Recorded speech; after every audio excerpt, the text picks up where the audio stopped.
નમસ્તે મિત્રો, story of જયુભામાં આપનું સ્વાગત છે। આજે આપણે ભારતના મહાન ઋષિ મુનિ વિશે વાર્તા સાંભળીશું। ના દાદા ના, પ્લીઝ મને આમ અધવચ્ચે મૂકીને ન જાઓ। 10 વર્ષનો આર્યન ધ્રુસકે ને ધ્રુસકે રડી રહ્યો હતો। એના નાના ધ્રુજતા હાથમાં એક જૂનું સુકાઈ ગયેલું તાલપત્ર હતું।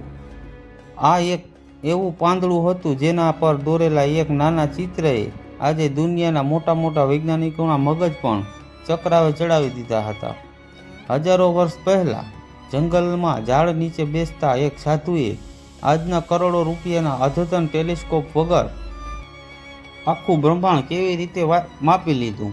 આ સવાલનો જવાબ હવે માત્ર એના દાદા જાણતા હતા, પણ એમનો શ્વાસ હવે ધીમો પડી ગયો હતો। આ હૃદયદ્રાવક ઘટનાના બરાબર 5 દિવસ પહેલાંની આ વાત છે। આર્યન 7મા ધોરણમાં ભણતો એકદમ હોશિયાર અને નિર્દોષ છોકરો। એણે આકાશ, તારા, ગ્રહો અને સ્પેસ વિશે નવી નવી વાતો જાણવાનો બહુ જ શોખ। આખો દિવસ ચોપડીમાં માથું નાખીને જ બેઠો હોય। એના ઘરમાં એનો સૌથી પાકો ભાઈબંધ એટલે એના દાદાજી। દાદા અને પૌત્ર વચ્ચે એવો ગાઢ પ્રેમ કે વાત ન પૂછો। બંને જાણે એકબીજાનો પડછાયો। દાદાજી રોજ સાંજે એને પોતાના ખોળામાં સુવડાવીને નવી નવી વાતો કહે। એ વાતોમાં ક્યારેક રાજા રાણી હોય તો ક્યારેક આકાશની પરીઓ। પણ એક દિવસ આર્યન સ્કૂલેથી એકદમ ઉદાસ થઈને મોં ચડાવીને ઘરે આવ્યો। દાદાએ એના ગાલ પર વહારથી હાથ ફેરવીને પૂછ્યું, અરે મારા વાઘ, શું થયું? મારા દીકરાને કોઈએ કંઈ કહ્યું? આજે આ ચહેરો કેમ આટલો કરમાયેલો છે? આર્યને થોડા ગુસ્સામાં પોતાનું દફતર સોફા પર પછાડતા કહ્યું, દાદા, અમારા વિજ્ઞાનના સાહેબ આજે ક્લાસમાં કહેતા હતા કે આપણા ભારતના લોકોએ તો દુનિયાને કંઈ જ નવું આપ્યું જ નથી। દુનિયાની બધી જ મોટી મોટી શોધ બહારના દેશના લોકોએ જ કરી છે। સાહેબ કહેતા હતા કે આપણા સાધુ સંતો તો માત્ર જંગલમાં બેસીને આંખો બંધ કરીને માળા જ ફેરવ્યા કરતા હતા। શું આ વાત સાચી છે? શું આપણે કોઈ શોધ નથી કરી? આ સાંભળીને દાદાજીના કળચલીવાળા ચહેરા પર એક મીઠું સ્મિત આવી ગયું। એમણે આર્યનને પોતાની પાસે બેસાડ્યો અને ખૂબ જ શાંતિથી કહ્યું, બેટા, આંખો બંધ કરવાથી માત્ર ઊંઘ નથી આવતી, પણ જો સાચા મને આંખો બંધ કરીને તો ક્યારેક આખું બ્રહ્માંડ પણ દેખાઈ જાય છે। તારા સાહેબને કદાચ ખબર નથી કે આ દુનિયાના સૌથી પહેલા વૈજ્ઞાનિકો કોણ હતા? આર્યનની આંખોમાં એકદમ ચમકારો આવી ગયો। એની ઉદાસી ક્યાંક ગાયબ થઈ ગઈ। દાદાજીએ ઊંડો શ્વાસ લીધો અને ધીમા અવાજે, મધુર અવાજે બોલ્યા, આપણા ઋષિ મુનિઓ, જેમણે આજે લોકો માત્ર ભગત કે સામાન્ય સાધુ સમજે છે, એ લોકો હકીકતમાં બહુ જ મોટા અને મહાન સાયન્ટિસ્ટ હતા। તેમણે હજારો વર્ષો પહેલાં એવી શોધો કરી રાખી છે જે આજનું વિજ્ઞાન આજે માંડ સમજી શકે છે। આર્યન તો સાવ પાગલ જ બની ગયો। એના નાનકડા મગજમાં સવાલોનું વાવાઝોડું શરૂ થઈ ગયું। એણે તરત જ પૂછ્યું, દાદા, તમે મારી સાથે મજાક તો નથી કરતા ને?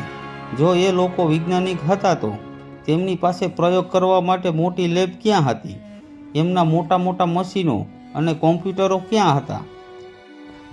એમની લેબ એમનું મગજ જ હતું મારા દીકરા, અને એમનું મશીન એમનું ધ્યાન।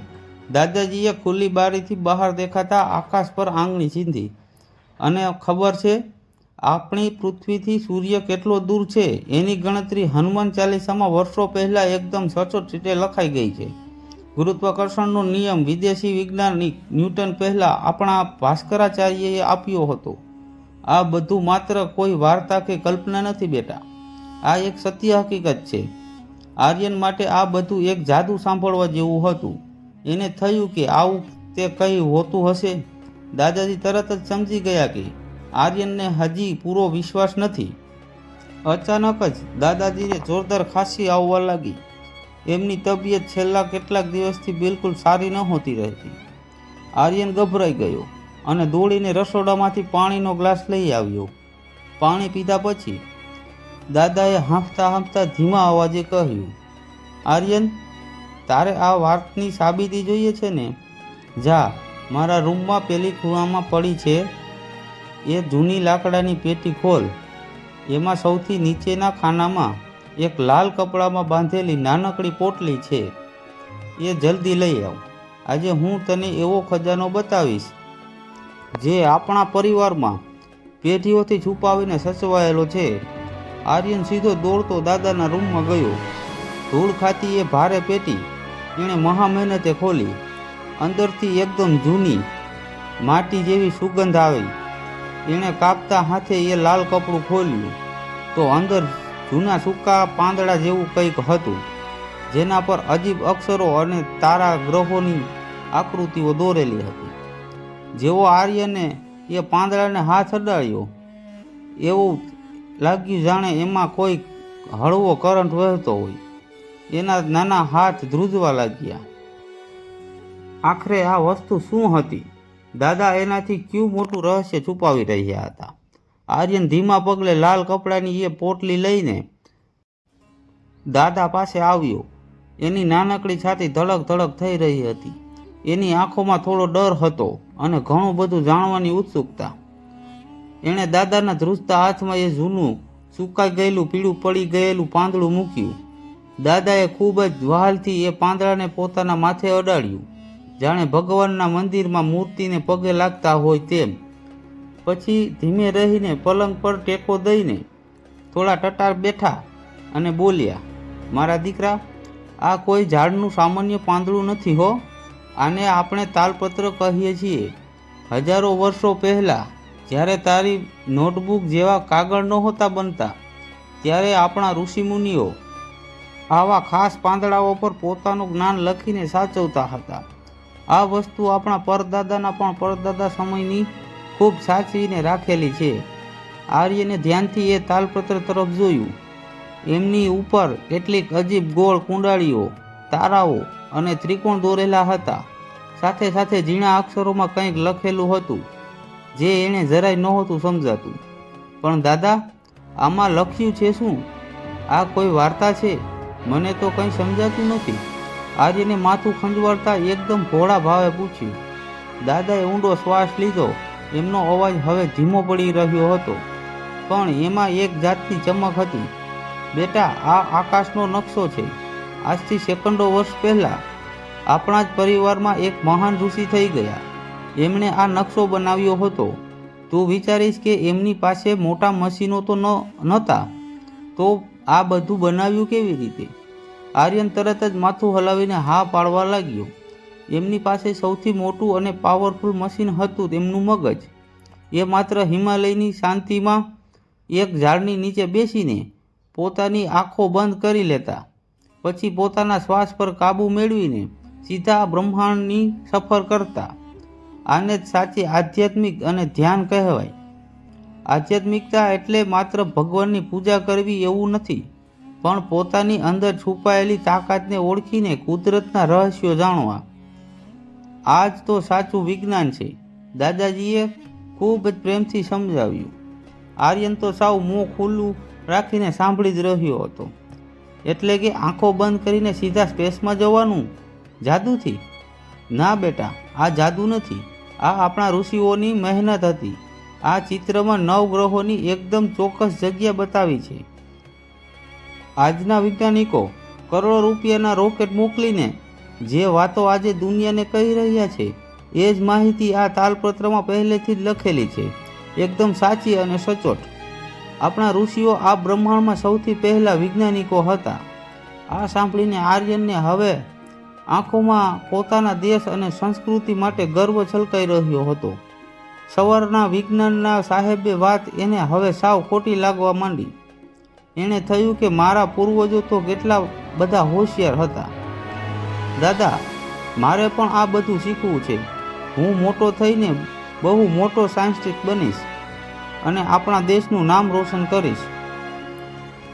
આર્યને દાદાના ખોળામાં માથું મૂકીને કહ્યું. દાદાની આંખોમાં હર્ષના આંસુ આવી ગયા. એમણે ધ્રુજતા હાથે આર્યનના માથા પર વહાલથી હાથ ફેરવ્યો, પણ અચાનક દાદાના ચહેરા પર પીડાના ભાવ આવી ગયા.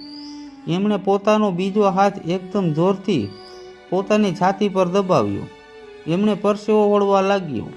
દાદા, ઓ દાદા, શું થયું તમને? આર્યન ગભરાઈને બૂમ પાડી ઉઠ્યો. દાદાજીને શ્વાસ લેવામાં બહુ તકલીફ પડવા લાગી. એમણે હાંફતા હાંફતા આર્યનનો હાથ મજબૂતીથી પકડી અને પેલા તાલપત્ર તરફ ઈશારો કરતા બોલ્યા, બેટા, આ તાલપત્રમાં આજની રાતનું એક બહુ મોટું રહસ્ય છુપાયેલું છે.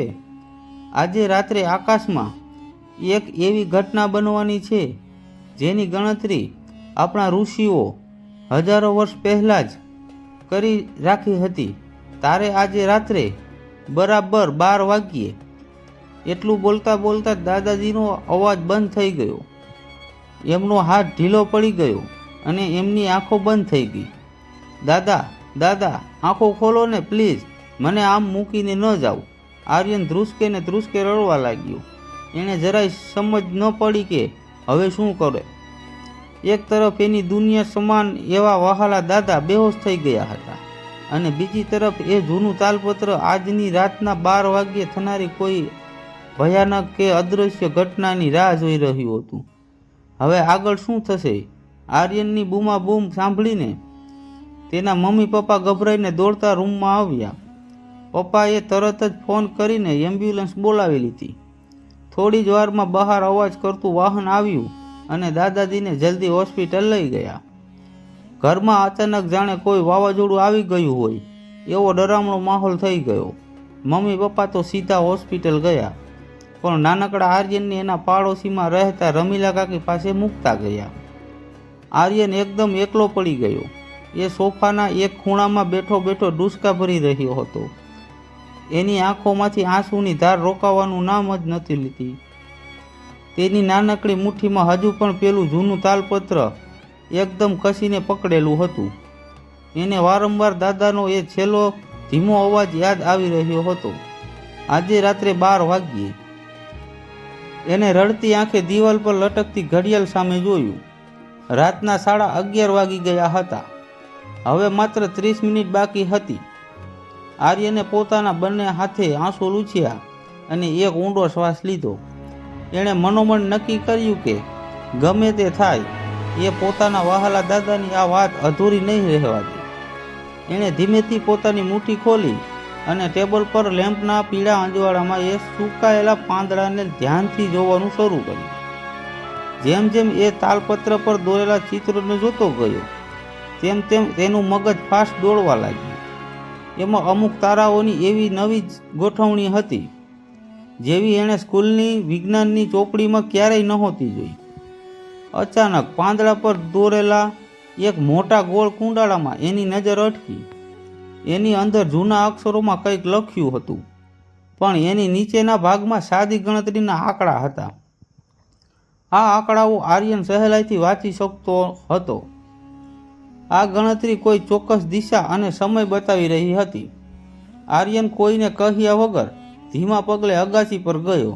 રાતનો સમય હતો અને ચારે બાજુ એકદમ શાંતિ પથરાયેલી હતી. આકાશમાં હજારો તારાઓ ટમટમી રહ્યા હતા.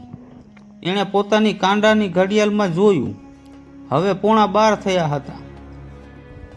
તેણે તાળપત્રને આકાશ તરફ ઊંચું રાખીને તેમાં દોરેલા નકશાઓને સાચા તારા સાથે સરખાવવાની કોશિશ કરી. શરૂઆતમાં તો એણે કંઈ જ ખબર ન પડી, પણ થોડી વાર પછી એ એકદમ ચોંકી ગયો. એનું મોં આશ્ચર્યથી ખુલ્લું ને ખુલ્લું જ રહી ગયું.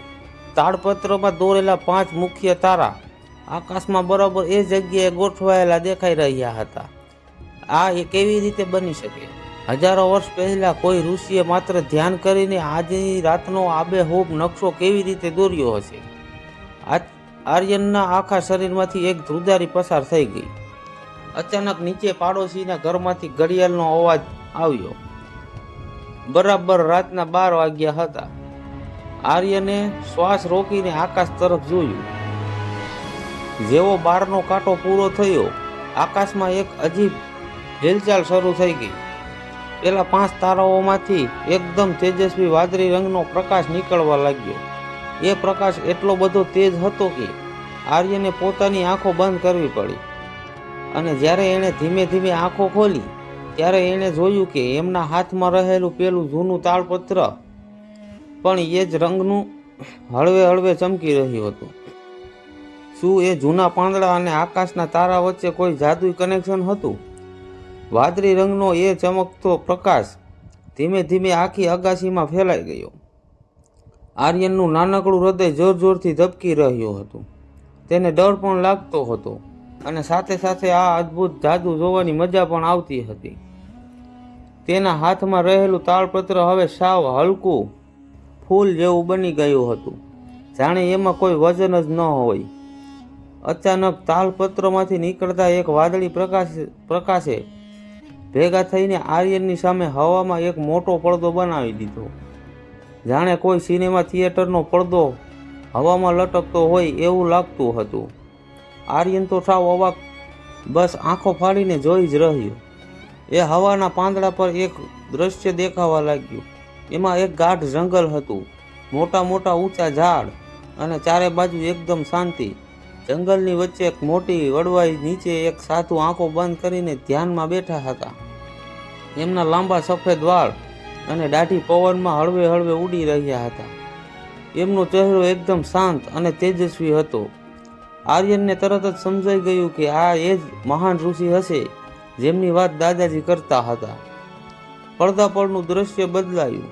હવે ઋષિએ ધીમેકથી આંખો ખોલી. તેમની પાસે કેટલીક સૂકી ડાળીઓ અને પેલા જૂના તાલપત્ર જેવા પાંદડા પડ્યા હતા. ઋષિ એક નાનકડી સળી લીધી અને એને કંઈક કાળા રંગના પ્રવાહીમાં બોળીને પેલા પાંદડા પર કંઈક દોરવા લાગ્યા. આર્યને ધ્યાનથી જોયું. ઋષિએ જ ગોળ કુંડાળીઓ અને તારાઓ દોરી રહ્યા હતા, જે અત્યારે આર્યનના હાથમાં રહેલા તાળપત્ર પર હતા. આર્યનને થયું કે આ તો કમાલ થઈ ગઈ. હું હજારો વર્ષ જૂનો ભૂતકાળ અત્યારે મારી સામે જીવન જોઈ રહ્યો છું. પછી એ પાંદડા પર એકદમ ઝૂમ થયું અને આર્યનને સીધું બ્રહ્માંડ દેખાવા લાગ્યું. જાણે એ પોતે સ્પેસમાં તરતો હોય એવું એને ફીલ થવા લાગ્યું. એની ચારે બાજુ કરોડો તારાઓ અને રંગબેરંગી વાદળાઓ ઘૂમતા હતા. એણે જોયું કે પેલા ઋષિ કોઈ રોકેટ કે મશીન વગર પણ માત્ર પોતાના મનની શક્તિથી આખા બ્રહ્માંડને જોઈ શકતા હતા. એમણે પૃથ્વીની આસપાસ ફરતા ચંદ્રને જોયો, પછી સૂર્યમંડળમાં બીજા બધા ગ્રહો જોયા અને સૌથી નવાઈની વાત એ હતી કે ઋષિ આ બધું જોતા જોતા એ ગ્રહોની વચ્ચેનું અંતર ગણી રહ્યા હતા અને એની બધી જ ગણતરીઓ પેલા પાંદડા પર લખતા જતા હતા. Oh my God! આર્યનના મોંમાંથી અજાણતા જ નીકળી ગયું. આજના વૈજ્ઞાનિકો તો મોટા મોટા ટેલિસ્કોપથી આ બધું જુએ છે, પણ આ ઋષિએ તો માત્ર મનની શક્તિથી આખું બ્રહ્માંડ માપી લીધું. દાદાની વાત એકદમ સાચી હતી. પડદા પર ફરીથી એ જંગલનું દ્રશ્ય આવ્યું. ઋષિએ પોતાના કામ પૂરું કર્યું એટલે એ પાંદડાને ધ્યાનથી જોયું. પછી એમણે આકાશ તરફ જોઈને હાથ જોડ્યા. અચાનક આકાશમાંથી એવો જ વાદળી પ્રકાશ નીચે આવ્યો જેવો અત્યારે આર્યનની અગાશીમાં હતો. એ પ્રકાશ સીધો પેલા પાંદડામાં સમાઈ ગયો. હવે આર્યનને સમજાયું, આ તાળપત્રમાં માત્ર ગણતરી જ નહોતી, પણ બ્રહ્માંડની એક અદ્ભુત શક્તિ છુપાયેલી હતી, જે આજે હજારો વર્ષ પછી આ ચોક્કસ સમયે જાગૃત થઈ હતી. પણ અચાનક એ હવાનો પડદો ધીમે ધીમે ઝાંખો થવા લાગ્યો. દ્રશ્ય ગાયબ થઈ ગયું. વાદળી પ્રકાશ પણ ધીમે ધીમે ઓછો થઈ ગયો. આર્યનમાં હાથમાં રહેલું તાળપત્ર પાછું પહેલા જેવું સુકાઈ ગયેલું પાંદડું બની ગયું. આકાશમાં પેલા 5 તારાઓ હવે સામાન્ય તારા જેવા દેખાતા હતા. બધું એકદમ શાંત થઈ ગયું, જાણે કંઈ બન્યું જ ન હોય. આર્યન હજુ પણ એ આશ્ચર્યમાંથી બહાર નહોતો આવી શક્યો. એને વિચાર આવતો હતો કે શું આ તાળપત્ર અને માત્ર ભૂતકાળ બતાવવા માટે જ ચમક્યું હતું, કે પછી એ મને કોઈ બીજો રસ્તો પણ બતાવવા માંગતું હતું.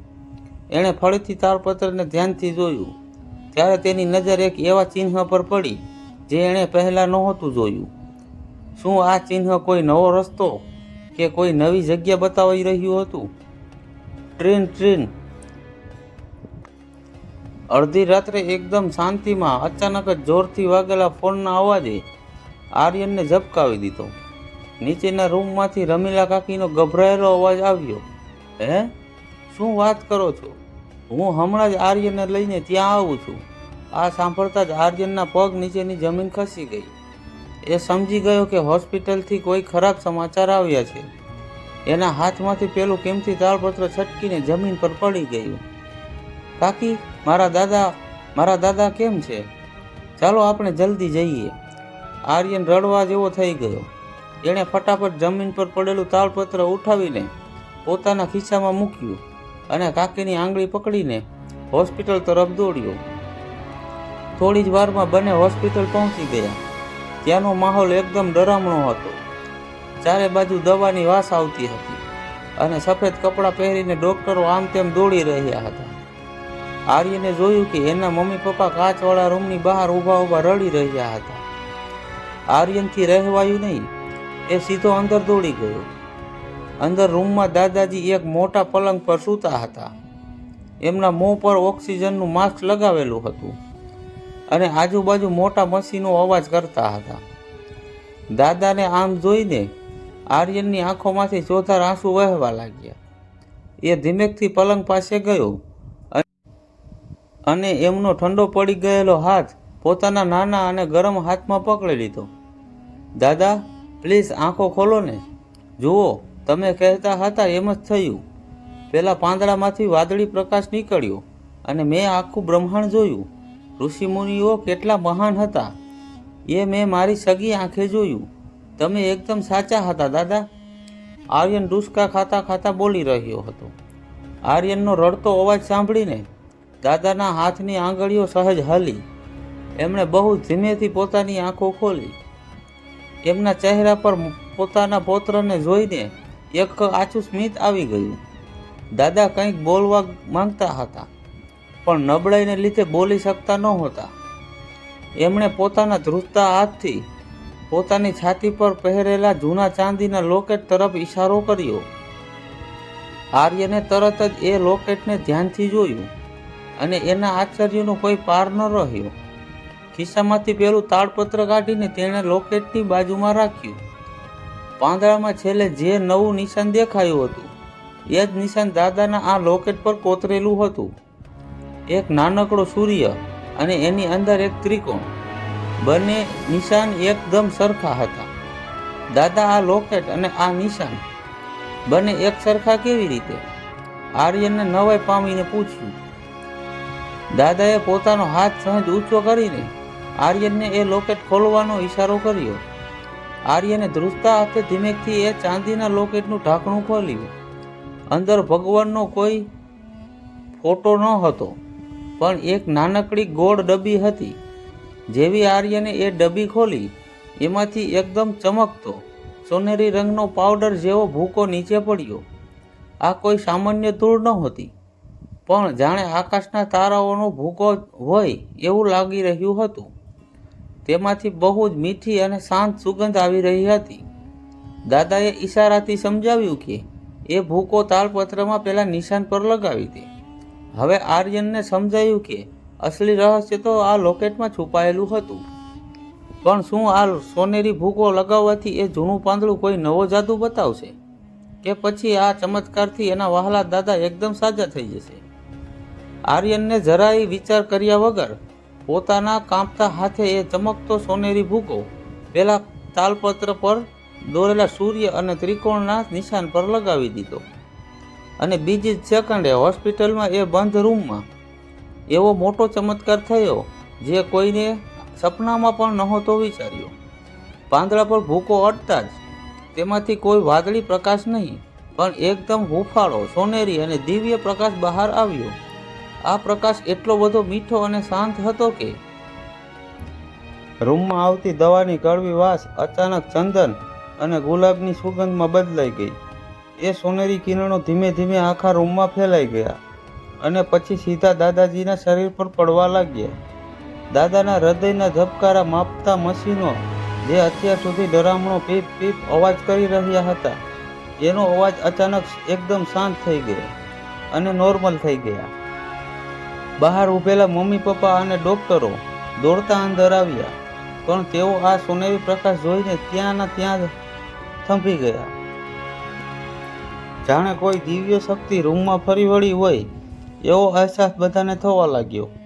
દાદાજીનો શ્વાસ જે એકદમ ધીમો પડી ગયો હતો એ હવે એકદમ સરખો ચાલવા લાગ્યો. એમના શરીર પરની બધી જ પીડાઓ ગાયબ થઈ ગઈ અને એક અજબની શાંતિ છવાઈ ગઈ. થોડી વાર પછી એ સોનેરી પ્રકાશ ધીમે ધીમે પાછો પેલા સુકાયેલા પાંદડામાં સમાઈ ગયો. બધા લોકો આંખો ફાડીને પલંગ તરફ જોઈ રહ્યા હતા. દાદાજીએ પોતાની જાતે પોતાના મોં પરથી ઓક્સિજનનું માસ્ક હટાવ્યું અને ધીમે રહીને પથારીમાં બેઠા થયા. આ જોઈને મમ્મી પપ્પા અને આર્યન ખુશીથી રડી પડ્યા. દાદા કહીને આર્યનને સીધો દોડીને દાદાને ગળે વળગી પડ્યો. દાદા સામે સાજા થઈ ગયા.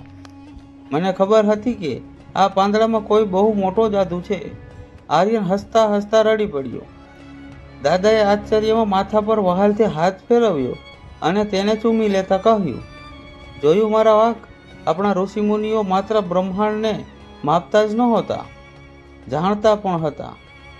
એમણે એ પણ ખબર હતી કે આ બ્રહ્માંડની શક્તિથી માણસના શરીર અને મનને કેવી રીતે સાજા કરી શકાય. આ સોનેરી ભૂકો એ જૂના જ્ઞાન અને ઔષધિનો એક એવો નાનકડો અંશ હતો જે પેઢીઓથી આપણા પરિવારમાં આજના દિવસ માટે સચવાયેલો હતો. આધ્યાત્મિકતા એટલે માત્ર પૂજા પાઠ નહીં, પણ કુદરત સાથે જોડાઈને જીવનની કળા. આર્યનની આંખો હવે આંસુઓને બદલે ગર્વથી ચમકી રહી હતી. તેમના મનમાં રહેલા બધા જ સવાલોના જવાબો એણે મળી ગયા હતા. એણે સમજાઈ ગયું કે વિજ્ઞાન અને આધ્યાત્મિકતા બંને અલગ નથી, પણ એક જ સિક્કાની બે બાજુઓ છે.